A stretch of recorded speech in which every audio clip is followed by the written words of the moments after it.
Thank you. My name is Rod Lenz. I'm president of Republican River Water Conservation District. It is the district that manages a lot of the water and compact compliance in eastern Colorado. This is my boss, or I don't know what she is. I call her my boss. She calls me her boss. But this is Deb Daniel, our general manager. And we're going to tag team on this. I think it always works well with us. So we're going to talk today. We've been asked to talk about the Republican River Compact. And while we'll do that, we're going to try to cover that fairly broadly.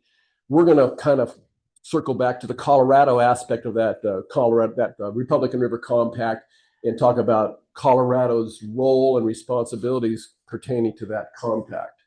And Deb, anytime you have anything to say, you just jump all over me. You know I will. Go right ahead. That right? Middle one. I did hit the middle one. Okay. There we go. Back up. There we go. All right. Thank you, dear. So this is the Ogallala Aquifer, as you can see. And if you look at that cross-hatched area, that is the area that we're talking about when we're talking about the Republican River. That is the domain of the Republican River in the aquifer area. The domain map shows you through the 3 states, Colorado, Kansas, and Nebraska, the drainage and all the area that we're going to be talking about when we talk about the Republican River Compact. So the Republican River Water Conservation District is the portion of that basin that is actually in Colorado. So this is the Colorado border to the right. And then you can see all the wells that are actually authorized in the Colorado portion of the Republican River. That gives you the area that we govern or we serve. And we're going to be talking about this area in a little bit. It's called the South Fork Focus Zone. So how it all began was back in the 1930s. And you can see here, it was a really tough time. We were in between wars, the dirty 30s, the Dust Bowl. People were destitute and poor and very little communication. In fact, our government was asking, please bring your toothpaste tubes and your shaving cream tubes because we need the tin for our government to help fight these battles. And so people had pride. They said, how can we get a job? We're not asking for a handout. We're asking for a way to be able to provide for our families. Next slide, please. So in 1935, in the latter part of the month of May, a large thunderstorm started to develop on the eastern plains out east of Colorado Springs. This storm grew as it moved further east, and it just followed the Republican River Basin over several days. And during that time, the waters all started to collect and flood in an area along the rivers. The Indians had always had their camps up on the hills because they had had big water before. But my ancestors and people from this area homesteaded down by the river because that's where we can get the water from.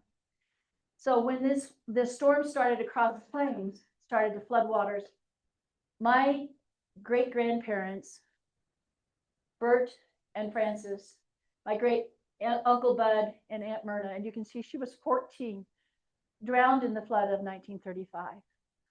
They were homesteading just east of Benkelman, and by the time the waters got to that, the North Fork, the South Fork, and the Rickery had all come together. By the grace of God, my grandmother wasn't caught in that flood because she had just picked up my infant Uncle Glenn, kissed her mom, Frances, and I'm named after Grandma Frances. My middle name is that. And kissed Grandma Jenny goodbye and said, I'll see you tomorrow, honey, bring him back. Grandma got in her Model T, was headed back to Benkelman where she lived, her grandpa, and she said, when I went over the last hill, all I could see was water. It sounded like a train was right next to me.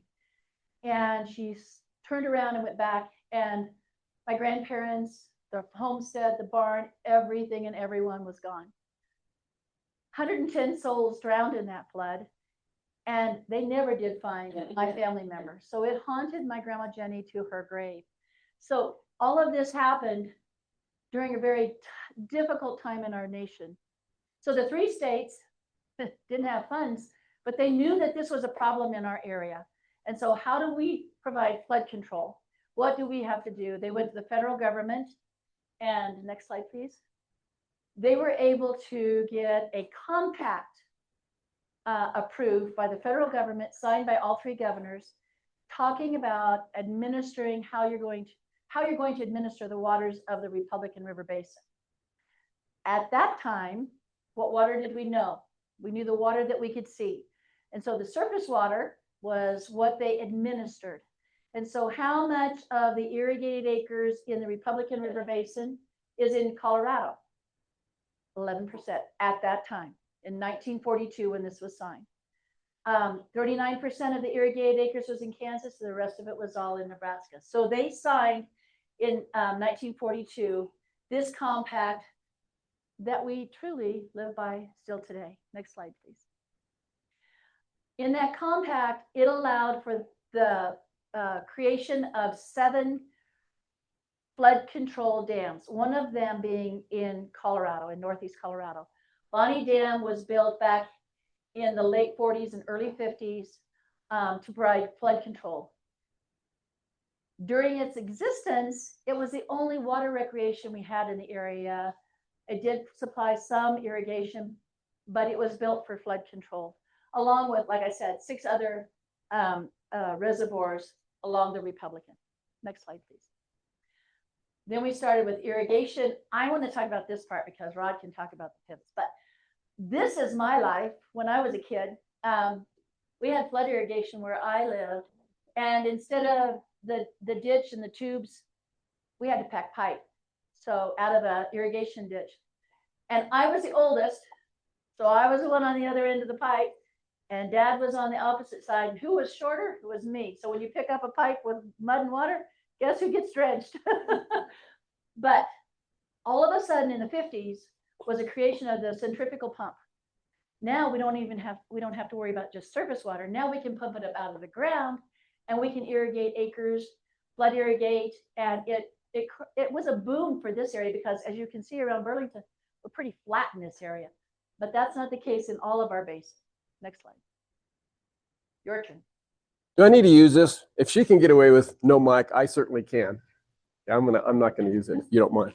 Can you hear in the back? All right.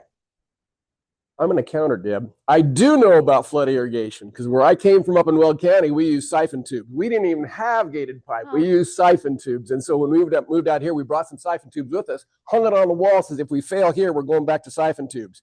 That was motivation to make those center pivots work. But center pivots, in reality, they created a great boom, but they also brought with them a great burden. And that burden was we could irrigate just about anything. And we did and do still today. We can bring irrigated agriculture to just a lot of situations that wouldn't even been considered. I live in the Sandhills. You could turn the water in a flood situation down and you go 30 foot and you wouldn't have any water. And now you can irrigate circles and circles upon circles and have really, really competitively established yields. So that has become good news, bad news. Here's the bad news. In 1998, Kansas sued Nebraska because they said, you're not supplying us the water that we deserve through the compact. Nebraska said, oh no, it can't be us. It's the upstream state of Colorado that's not supplying the waters through the compact. So all 3 states were brought into a legal action. The Supreme Court decided to assign Judge Victor McCusack as presiding over this legal action. He was from the state of Maine. So it's my understanding when he flew to Denver to come out and preside over these actions, he wondered what all those round things were on the ground that he was flying over. What's that about? At any rate, the 3 states negotiated with Judge McCusack, and in 2002, they signed the final settlement stipulation. From this point forward, all 3 states have to be in compliance with the compact. We're going to forgive everything. from 2002 back, but from 2003 forward, you have to abide by the compact. And here's the other thing. Judge McCusack said, in the state of Colorado, we administer surface water separately from groundwater. In this basin, Judge McCusack was able to see that the groundwater and the surface water are connected. So that was huge, because up to that point, it was all about surface water. Once he made that distinction that they're connected in this basin, that made a big difference. Next slide. So here is his decision on how those are all connected. And like I said, all these round things that he could see, that really has been a boom for our basin and our local economies, is that we can pump groundwater, but we are still held to the compact and all of the restrictions that, along with Kansas and along with Nebraska. I grew up in Nebraska. I grew up above the above the Arickaree River. There were no irrigation wells right along the Republican from the little town of Hagler that I grew up in to Cambridge. There are a lot of them now. And that was part of the problem, because they were drawing so quickly out of the stream, so quickly from the river, that was part of the reason. And in Colorado, we put a moratorium on new wells in this area. 83? I was thinking maybe it was in the 70s, but at any rate, Nebraska continued to allow new wells to be drilled in the Republican Basin. And so that just added and added more and more. I might add a little bit there too, as far as Colorado law, we still look at aquifer water, high capacity wells, and surface water differently. But when it comes to compact compliance, they are intertwined. Exactly. So here are the individuals that Rod and I work with. We always attend the annual RRCA, or Republican River Compact Administration meeting. Jason Ullman, our state engineer, works very well with the Republican River Basin and addresses any concerns we have. Matt Manning is a new water chief for Nebraska. They just created that change within their division of natural resources. And Matt just came into this position about a year ago. And Earl Lewis has been working with the state of Kansas as their chief engineer for several years. And actually, there's a really good working relationship between the three states involved. Sure, they're protecting their states' rights, but they are very cordial. They're always looking at the objective point of view as far as compact compliance. So they work well together. Every year, Willem Schroeder from Principia Mathematica does the groundwater modeling for the three states. And he has, the way I understood it, and this was several years ago, so we've got so much more data that's gone into it, has to use 3 computers to run that groundwater model every time he runs the model. There's so many things, it's so complicated that goes into it. But every year he works with the engineering committee, and that's a member from each state that works on the Republican River Compact Engineering Committee. And together they produce a summary. And he also notifies each state what our obligations are to the compact. And we'll talk about that. And it provides forecasts, what we can expect in the future based on rainfall, based on pumping throughout the season. Exactly.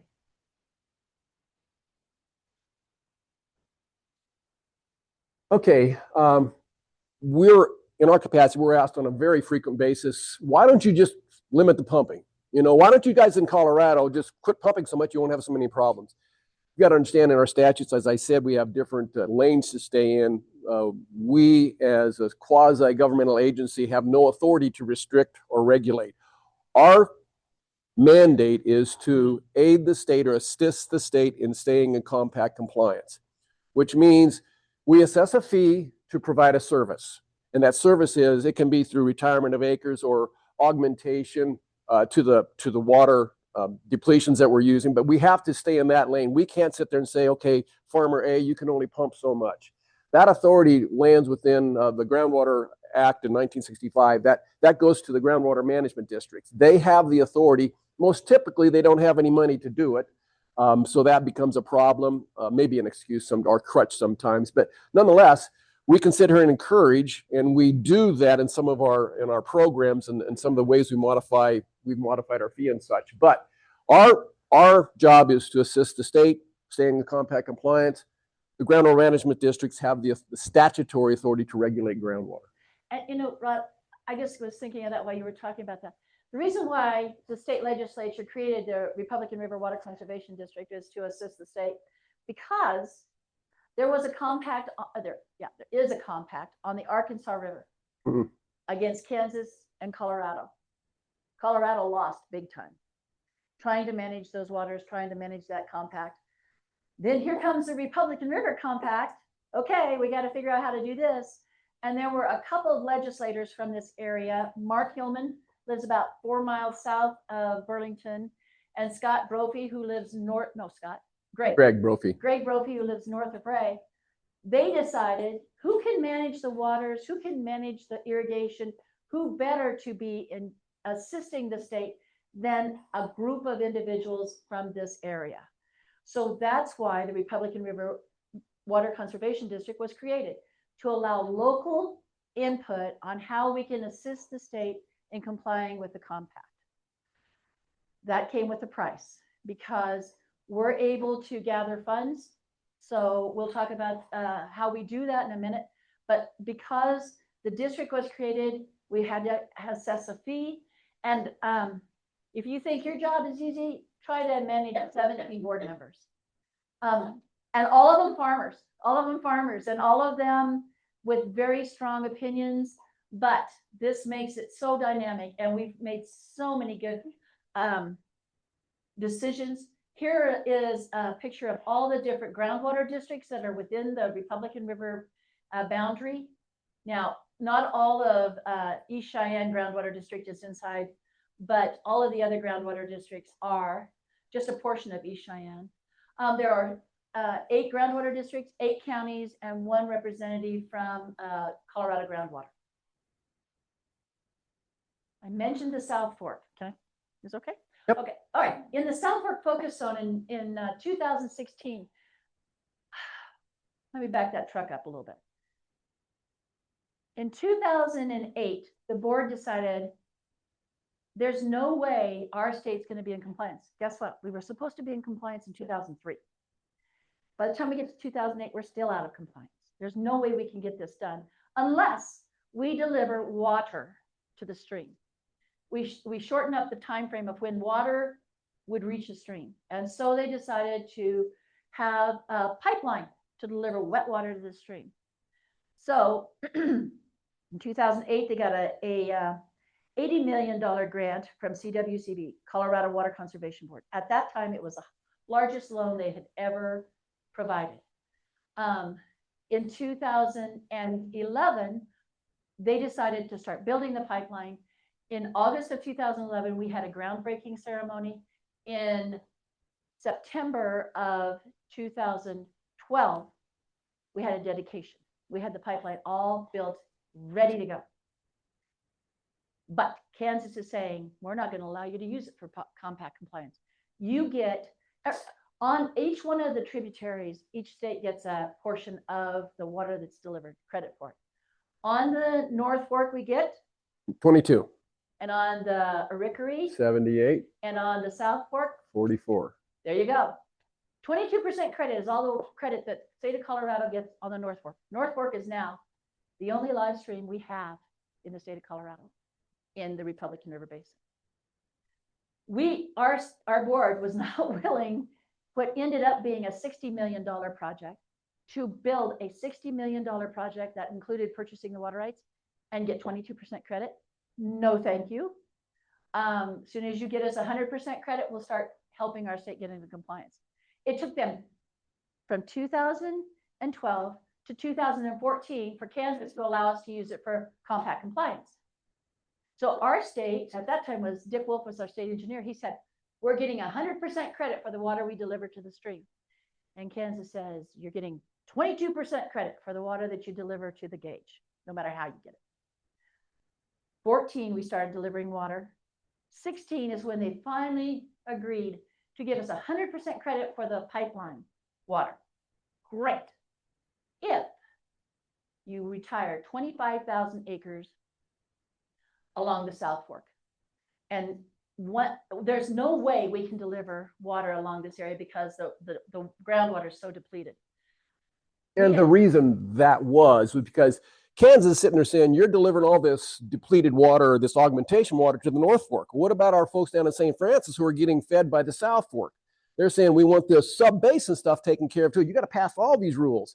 And so we're saying we can't afford to build a pipeline down to Burling or to Bonnie to dump water in there. So this is where they negotiated and said, if you retire 25,000 acres down there, we assume that's going to produce some water for our growers in the St. Francis area. So by doing that, if you get that done by a certain deadline, which is currently in 2029, then we'll consider that portion of your obligation fulfilled, and we'll give you perpetually 100% credit for everything off the pipeline. Exactly. And you can't see it. We got some right there. That's what used to be Bonnie Dam. In 2011, our state engineer recognized the fact that it cost the state so much in evaporation and seepage that it typically 3,000 acre feet a year. Yeah. So it was either irrigated ag or Bonnie Dam. Which one do we dare? And the truth of the matter is Bonnie Dam would have been dry by now anyhow, because there's just very, very little inflow. So whether everybody here probably spent time on Bonnie Dam. We all grew up there. Nobody liked to see it leave. I think the St. Francis people were most disappointed that it was drained, but because of the inflows are such, it would not be here. Yes, sir. Yeah. Yeah, because they thought that when it still had water in it, that it had 13,000 acre feet of water. We finally were able to convince VOR to do a silt survey. There was only 8,000 acre feet of water because the dead pool was all silted in. That's a huge, huge problem, and a huge problem still today. Yep. Historically, did Bonnie ever fill up? Was it ever full? It never filled. It never spilled. Did nothing ever spilled over top? I was going to say it was close a couple times, but I don't know that it did. Yeah. So here's kind of a projection. We all know we're drawing down on the aquifer. We've got too many straws in the aquifer, and this is the evidence showing that. In 1980, this is saturated thickness.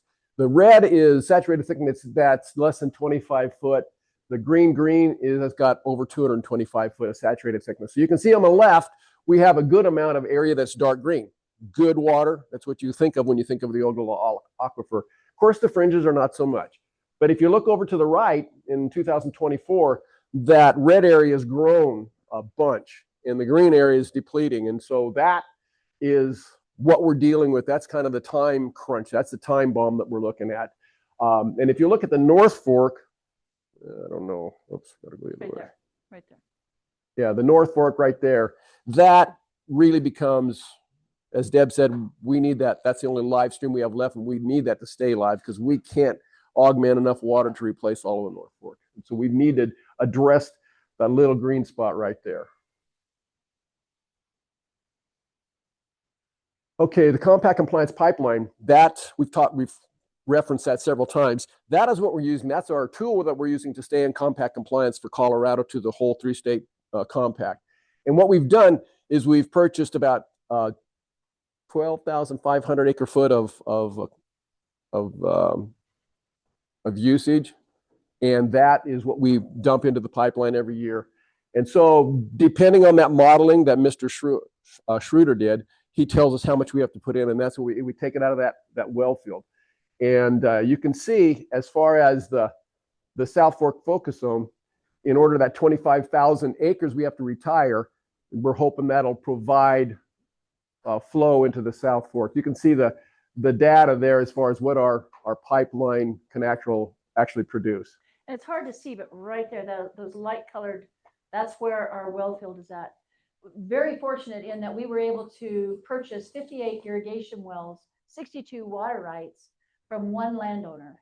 And most of the easements that we had was with this particular landowner to take the water from this area 12 miles down to the North Fork, and we deliver at the outflow structure within a quarter of a mile from the state line gauge that the states use for compact. And it's kind of amazing that this well field, that's the 58 plus a few that we've purchased in the recent past.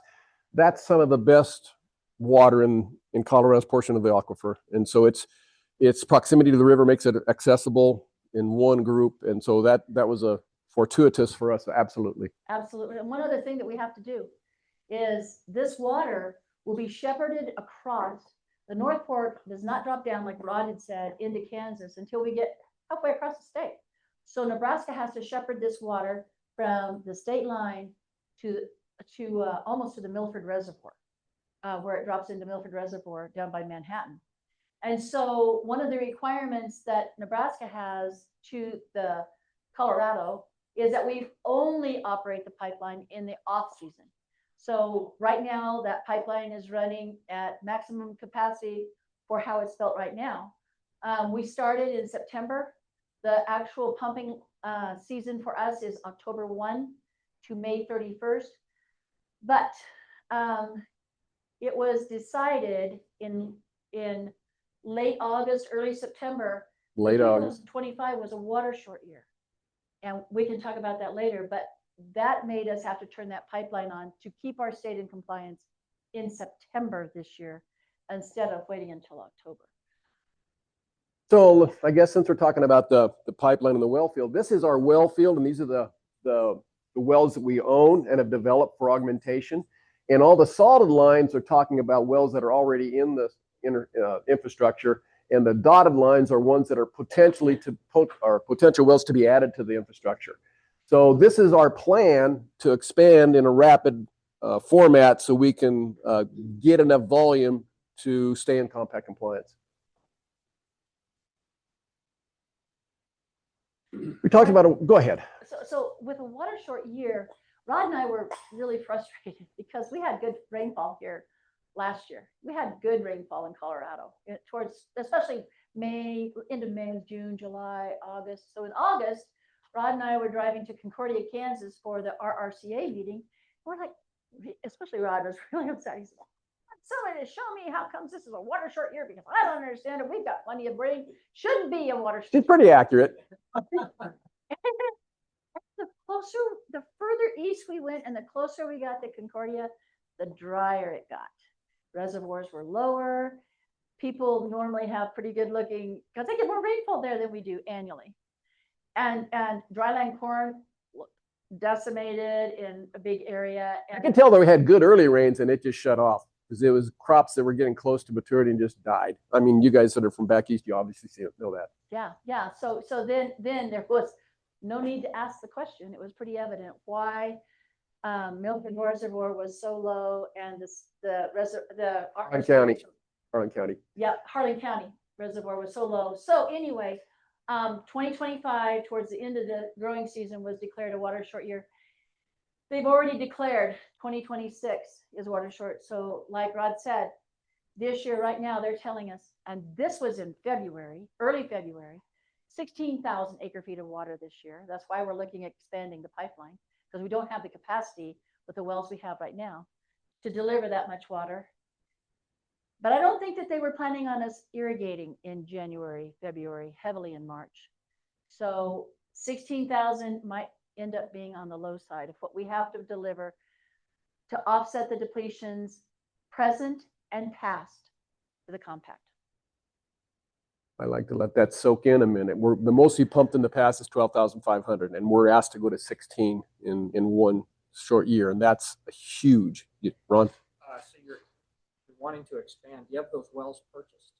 We do have enough water to add some more wells to it. We can add capacity. The bigger thing is it's going to get pretty quickly to water rights. Do we own enough water rights to be able to pump that? We, from the time we started the pipeline until now, we don't pump our whole ability or capacity. So we've been building up a bank. And so we've got 30,000 acre foot that's banked, but we're going to start carving into that really fast. And it won't take very many years for that to get honed down to zero. Then it won't be the capacity of the pipeline. It'll be how much water we actually own. So then we're going to have to face this thing about buying more water rights. Fair enough? Yes, absolutely. So like I said earlier, oh, I'm sorry, question?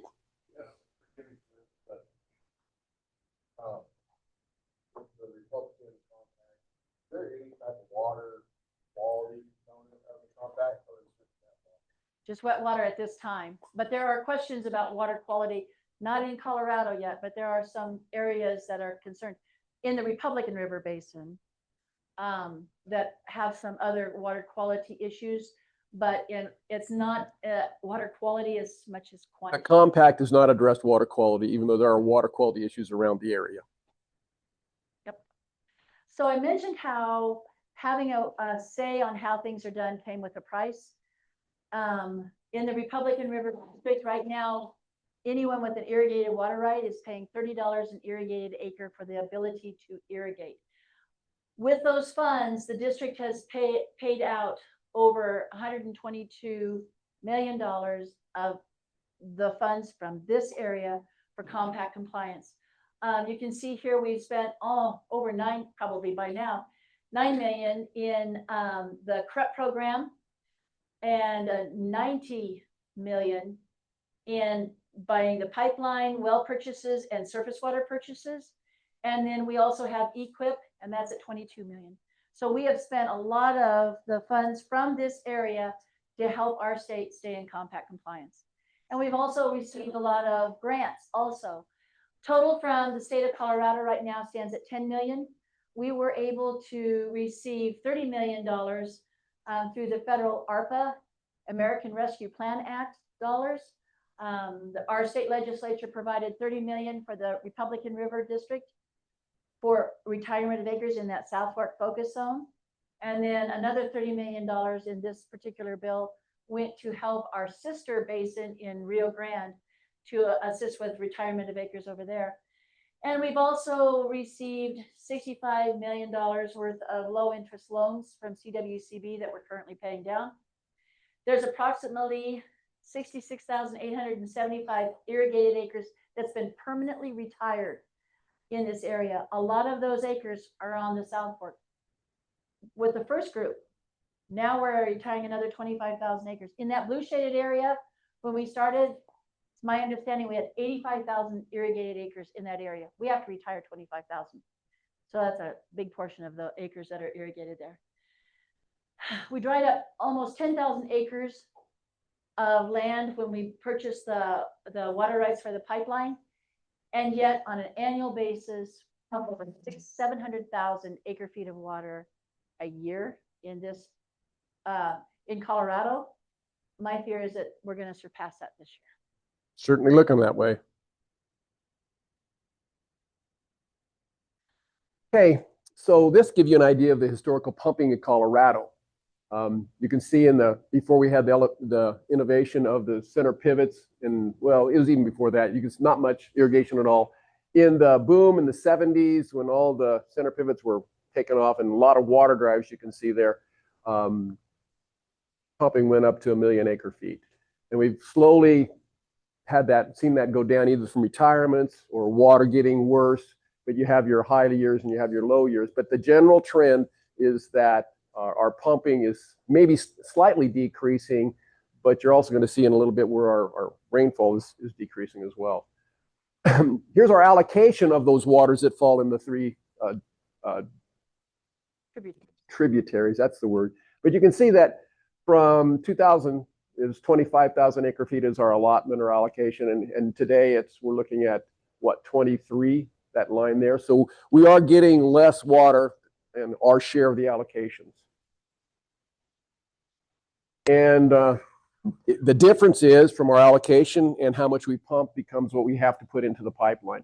And this is what we put historically, what we put into the pipeline over the last 10 years, from 14 and anywhere from a little less than 8,000 acre feet to we're up to the 14 and projected to be 16. That's been with water short, et cetera. It's at 16 now. So that's a trending upward line. So this line's trending downward, this line's trending upward. That is not a good scenario. The reason why 2020 here is so low is because we had a rain event right on the North Fork that went across the North Fork, the Arickaree, and ended up on the South Fork. We got a lot of benefit for that at the stream. One rain event. So we were able to not have to deliver as much in 2020, but it went right back up. So. Okay, this is our our fee, our Republican River, we have a lot of different hats that we wear, but we also, how do we assess our fees? And like we've talked about, we were at a $30 an acre fee, and there was always a lot of sentiment that that's not the best way to encourage conservation. It should be on how much water you pump. After 4 years of deliberation and public meetings and going back and forth, the board finally, in the last meeting, actually, we authorized to change the fee structure from $30 an acre to a split fee. 50% of your fee will come from how much water you pump. 50% of your fee will come from your acreage. So we'll get $15 an acre, and the balance that we need in the budget will come from the water that you pump. And so the way that's going to work, it's going to be a 4-year rolling average. So in 2026, you're going to measure your water, 27, 28, 29, and then you'll take the average of those 4 years for a rolling average to have the assessment on the pumping portion. And then we'll take those numbers, have them certified in 2030, and it'll actually be assessed in 2031. So this isn't going to take effect on your taxes on the tax of the Colorado users for a few years, but we are going to start recording and setting up this whole metrics in this coming year.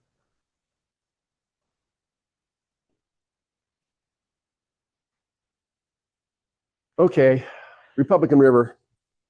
When it comes to compact, we're not just involved or engaged in compact compliance. We have a lot of things like today, this outreach, public education. We're always looking for an opportunity to educate. People don't have to agree with us. That's absolutely fine. But if they're going to disagree with us, we like them to disagree with accurate facts. And so we've got to be out in front of the public every chance we get, whether it's a public meeting, whether it's a soil conservation district, it doesn't matter. We try to be there. And so some of the other things we're doing, Deb talked about the outside funding. We're always trying to supplement our funding that we're assessing our growers with outside funding from state or federal sources. We're always trying to purchase surface water rights because those are senior. They impact stream flow. So if you have a chance to purchase those, we're always looking for that. Educational outreach, that you can consider that as well. And Deb mentioned staying engaged with the Republican River Compact Administration. We have a commitment to be at the annual meeting every year and to get up and say something, to stay engaged with us so they know who we are and that we're interested, we're watching. And so I think the communication is always foremost in trying to come up with a good answer to problems like this. Looking for ways to use water better. So we went down to Texas a few years ago to learn about the program. The Master Irrigator. Master Irrigator program. And so we brought up a Colorado Master Irrigator program, and we've swiped that from Texas, and it's been very successful, and it's actually expanded across Colorado in different state lines. So that's a way to promote technology. South Fork Focus Zone. You want to add anything else? I don't, because we got less than 5 minutes. Okay. So here's the thing. We all have to work on this. We all have to try and do what we can. We have to try and educate people within the state of Colorado and our neighbors, because the thing is, this is one big bowl and we're all drinking out of the same bowl. It just happens that Colorado is on the outside of this and we're not in the deepest part. But this is actually a couple of my neighbors. And the thing is, if we don't, I need you to click it. Okay. Did you click it? If we don't, here we go. This is what's going to happen. If we don't meet that 25,000 acres in the South Fork Focus Zone by 2029, the state engineer has talked about that it's probably going to be a curtailment throughout the basin. Absolutely no irrigation within the northeast portion of Colorado. and I want to bring up something I just mentioned to Daryl before we came up, is that my revelation point was when we went to an Ogallala conference. I think it was in Garden City this first time. And I went to that meeting, protective, siloed in Colorado situation. And at that meeting, I was enlightened saying, listen, this is not about Colorado Ogallala. The Ogallala doesn't care what state you're from and what the state boundary is.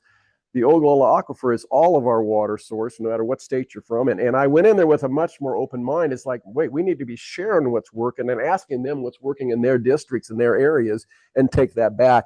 And that's part of our whole thing with trying to be involved with the compact administration is I don't want to be your enemy and hide things. I want to have a full disclosure and a full conversation as to how do we make this better and how do we make it work for everybody. And that has been, I think, one of the greatest things I've learned since I've been on this board is that this is not about us versus anybody. Right. So we're getting close to the end. Water is our lifeblood. Everybody understands that. And these are people from within our communities. This is 5 children of one of our board members. In fact, he's our board treasurer and our budget committee chairman. This is why we do what we do. And we've got to all work together to try and elongate the lifespan of the Ogallala Aquifer so that way our communities can evolve towards, in someday, not having irrigation. So water's our most important resource. Here's my board chairman. This is Rod. And this is Greg Larson, one of our board members. We're involved in, and what we do involves everything that touches our communities here. And we just so much appreciate this opportunity. Thank you for asking us to come and speak to you and be able to talk about the compact. And we have one more request. And what is that? Oh, yeah, this is the harsh reality, I think, throughout a huge region. Started irrigating in some areas in the Republican in January, and you can see why. Oh, yeah. Now's the next question. I have just one thing to ask. When you go home, pray for rain. Amen. Amen. Yeah, yeah. Yes. Quick question. On that last line, you talked about pop. Mm-hmm. Hey, that's what I saw. I saw dollars. I don't want to run out of money first. You run out of that really ever comes to the forefront of that thinking. Oh, it's in our thinking. I can't give you an answer. I mean, we're going to, I tell people that ask that question, we're going to stay on in compact compliance until we can't. And that's really the reality. And the groundwater management districts are looking harder at it. This is from a Colorado standpoint, but I know Nebraska and Kansas have their own issues too. And then it's not just uniquely Colorado, for sure. Yes, sir. Yeah. Part of the efforts, don't feel like we're on the flexible.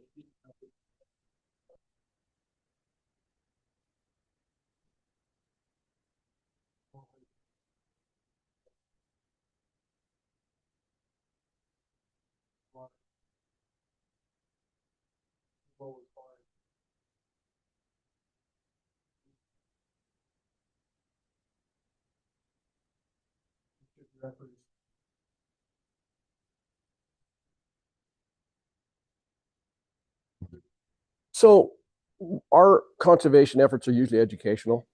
We can't force anybody. We don't force anybody. We can assess a fee. We do have a portion of those fees that we assign to grants for groundwater management districts to use in some kind of conservation. They have to report back to us as to what did you actually do in the conservation realm. So once again, we can't mandate, but we certainly educate. It's just like the fee change. The fee change, it signals that what you pay for what you pump to a degree. And that's we can send those kind of messages as far as our education, but we can't dictate what you can do. We can't dictate what you have to take off your end guns.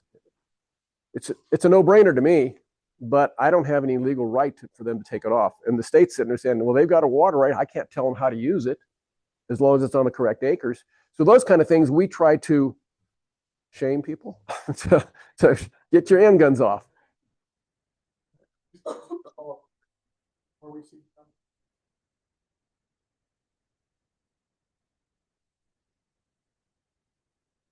Other than spending money.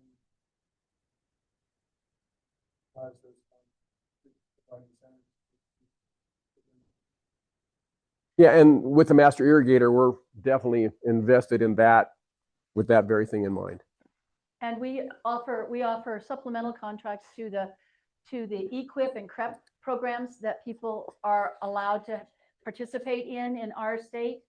In Colorado, the district offers supplemental to both of those. It's a permanent retirement of the well. So that's the purest conservation we can get, except that these farmers are understanding how to continue to grow these crops, which I'm eternally grateful for, because I want to live out here and I need that economy.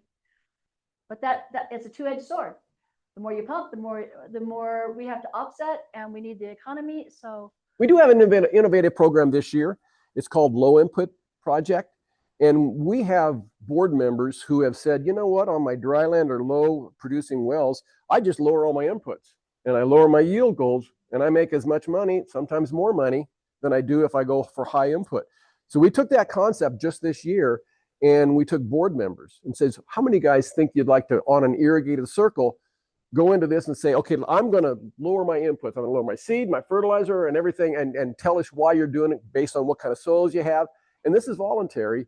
And we did find some money working with an agency in Colorado Ag Water Alliance, saying they'd back up if you had a loss, that they might, to a certain degree, give you some funding so you go ahead and test this idea. So rather than having the trophy on my bookcase with a high yield, we need to have a trophy that says I made the most money with normal prices, you know, kind of a deal. That is the mentality. That's a mentality shift. That's something we can and we do promote, and we're doing something positive. I was just thinking about that. I thought that kind of fits what you were asking for. yes. Yeah, I was gonna ask. I know we got to get out of here. You guys done any, or like people like within your organization done calculations on like the loss from seepage or evapotranspiration in the like Nebraska section from where it gets dumped until it makes it back into Kansas? That's part of the calculation that Willem Schroeder. Yeah, then that's why we have to do it in the off season. So there's less evaporation and less seepage because of all the phreatophytes and the grasses along the river. So yes, that is a part of their calculation. We've overstayed our welcome. Great job. Thank you.